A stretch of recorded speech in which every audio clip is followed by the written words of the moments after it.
Hello student, तर आज आपण इयत्ता 9वीच्या गणित भाग 2 मधील सराव संच 6.3 हा पाहणार आहोत। त्यातील क्वेश्चन नंबर 1 हा मी तुम्हाला सोडून दाखवणार आहे। तर पहा, क्वेश्चन नंबर 1 काय आहे? त्रिकोण ABC असा काढा की कोन B बरोबर 100 अंश, BC बरोबर 6.4 सेंटीमीटर, कोन C बरोबर 50 अंश या त्रिकोणाचे अंतर्वर्तुळ काढा। तर अंतर्वर्तुळ काढताना त्रिकोणाचे कोन दुभागायचे असतात। तर इथं मी कच्ची आकृती काढून घेतली आहे। या कच्च्या आकृतीवरून आपल्याला पक्की आकृती काढायची आहे। जेव्हा आपण कच्ची आकृती काढून घेतो त्यानुसारच आपल्याला म्हणजे पक्की आकृती कशी काढायची ते समजतं। तर पहा, इथं काय दिलं? BC किती दिलंय? 6.4 सेंटीमीटर। तर आज आपण पट्टीच्या साहाय्याने 6.4 सेंटीमीटर मापाची लाईन काढून घेऊ। तर पहा, इथं 0 जिथं आहे तिथपासून मोजायचं। तिथं 6 आणि पुढचे 4 लाईन 1 2 3 4।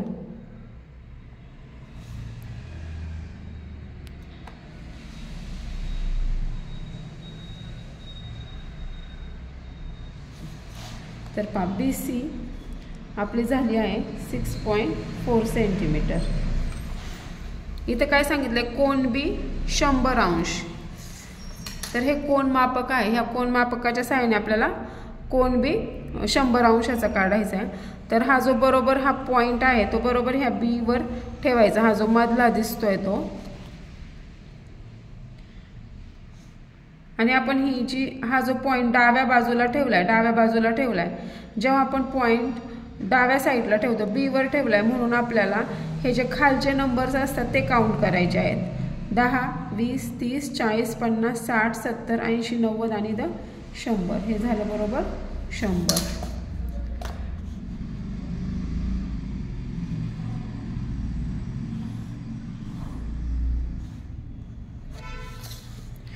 कोन C आहे 50। आता उजव्या बाजूला आपण कोन मापक ठेवलंय। तर अशा वेळेस याचे वरचे जे नंबर आहे ते मोजायचे। 10 20 30 40 50।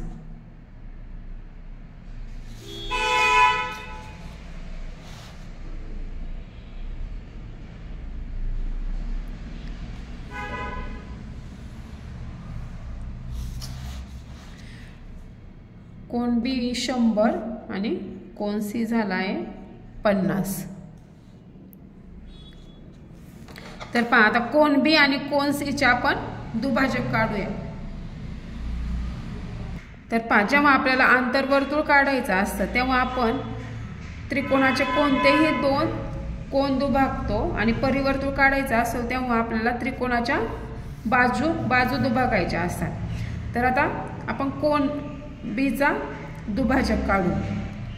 तर कंपासमध्ये काय करायचं? अर्ध्यापेक्षा जास्त अंतर घ्यायचं। AB या लाईनला अर्ध्यापेक्षा जास्त अंतर घ्यायचं।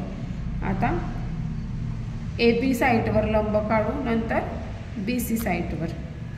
त्याच्यानंतर जिथं लंब काढला त्याचा बरोबर पॉइंटवर हे ठेवायचं कंपासचं टोक। इकडून एक लंब टाकला आपण, इकडून एक लंब। आता जिथं ते जिथं बिंदू छेदलाय तिथून बरोबर लाईन काढायची।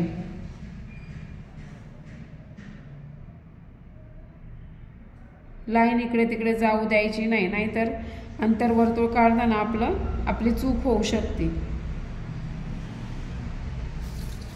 आता B चा दुभाजक काढला, तर आपण C चा दुभाजक काढून घेऊ।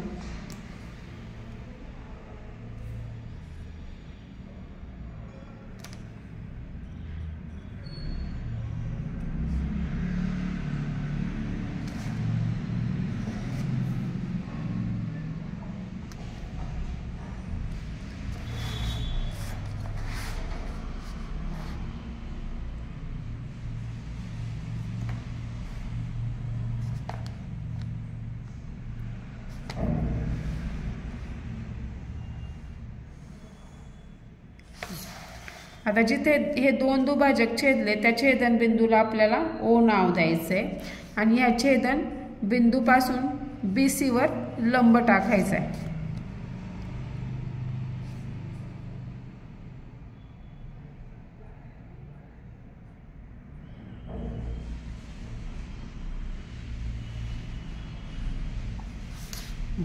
आता जो लंब टाकला आहे तेवढ्या माप त्रिज्या घ्यायची आहे आणि तेवढ्या मापाचं आपल्याला अंतर्वर्तुळ काढायचं आहे. तर पहा, असं करताना कंपास हलू द्यायचं नाही. पण अंतर्वर्तुळ काढून घेऊ आता.